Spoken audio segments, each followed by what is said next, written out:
Under the blazing desert sun, the dust swirled like angry spirits across the tribal ground as the people of the Apache Nation gathered silently, their eyes filled with suspicion, fear, and pride. A dense circle formed around a lone man, Thomas Hale, his wrists bound with braided rawhide, his face bruised not from brutality but from the rough ride the warriors had forced on him through the canyon path. And in that tense air echoed the desperate cry of a young Apache woman named Nala, whose voice cut through the murmuring crowd like lightning. "Don't kill my husband!"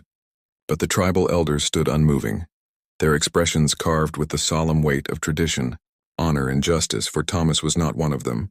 He was a white settler from the frontier, a man whose arrival into their land was considered intrusion by some, fate by others.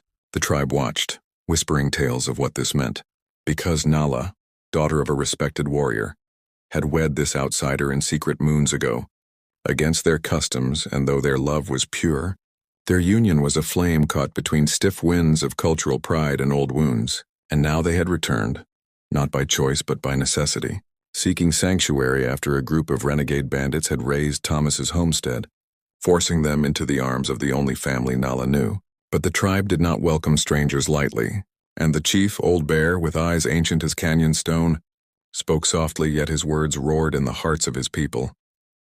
Love cannot erase danger, and danger follows the pale man's world. Our blood has been shed too many winters from broken promises, causing murmurs to swell like a gathering storm. Yet Nala stepped forward, tears burning, desperately recounting how Thomas saved her life months ago from a roaming cougar, how he treated her with honor, how he learned their language and held reverence for their gods, how every sunrise he prayed for peace, but fear blinded the tribe, especially the young braves who yearned to prove themselves, their hands resting too eagerly near spears and bows. Thomas, though trembling, lifted his voice with respect, declaring he never meant harm. He came only seeking refuge and hoped to share knowledge, trade, and friendship. But the chief's hand rose, demanding silence. And in that stillness, a test was pronounced. Thomas would face the trial of truth, not a test of pain or blood, but of spirit, where the elders would judge his words and heart. The tribe sat around the great fire, flames reflecting in their determined eyes, and one by one elders questioned Thomas about loyalty, land, trust, and legacy, asking whether he would abandon his beliefs, whether he feared their gods, whether he would betray them if the settlers marched closer. And Thomas answered honestly, promising respect, offering partnership, declaring he would defend them as he defends Nala. But the council divided. Some elders believed him, recalling old stories of alliances with outsiders, while others only saw ghosts of broken treaties. As the night deepened, drums began to beat slowly, echoing across the canyon, and whispers among the crowd spread doubt. Though some younger women admired Nala's bravery, and children clung to their mothers, sensing tension without understanding. And just as the chief prepared to speak judgment, the ground rumbled with the distant sound of hooves, dust rising beyond the horizon like a brown wave, forcing the tribe to hush. Lookouts cried out as armed bandits, the same who destroyed Thomas's ranch, rode toward the village, intent on plundering anything they could.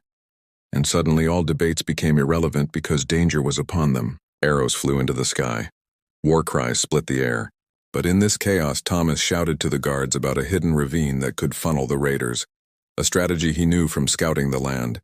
And Old Bear, after a brief hesitation, ordered warriors to follow the outsider's direction.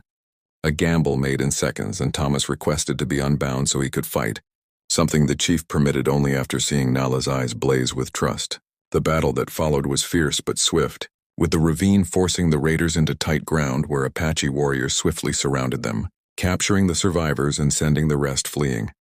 And when dust finally settled, the tribe realized not a single child nor elder had fallen, and some warriors secretly admitted the outsider's strategy saved their lives. As dawn stretched orange fingers across the desert sky, Old Bear summoned the council again, but this time the people gathered without anger, more humbled than fearful. And the chief stepped before the crowd, laying his hand on Thomas's shoulder, acknowledging the bravery he displayed in defense of lives not bound to him by law or blood, declaring that such courage was worthy of respect.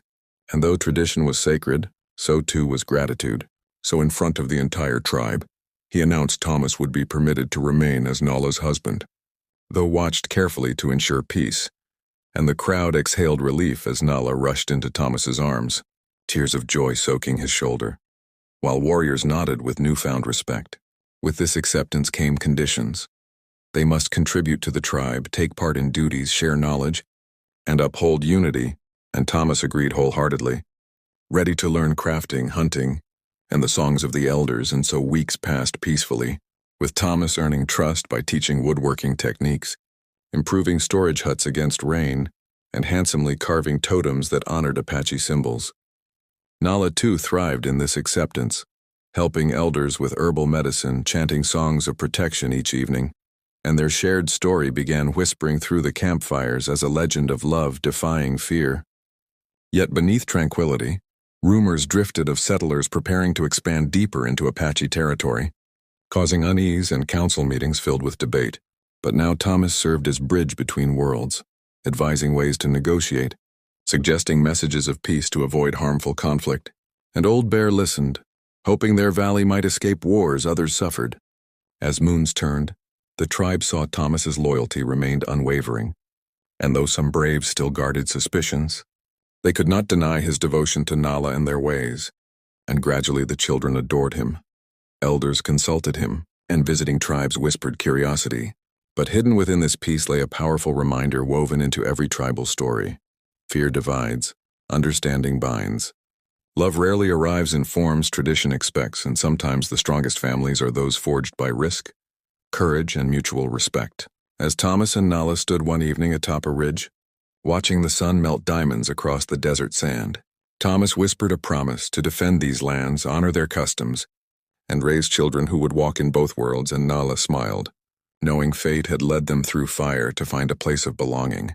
And if you, dear listener, find your heart pulled into stories like this, tales of history, loyalty, sacrifice, and hope, then join us on this journey. Subscribe to the channel.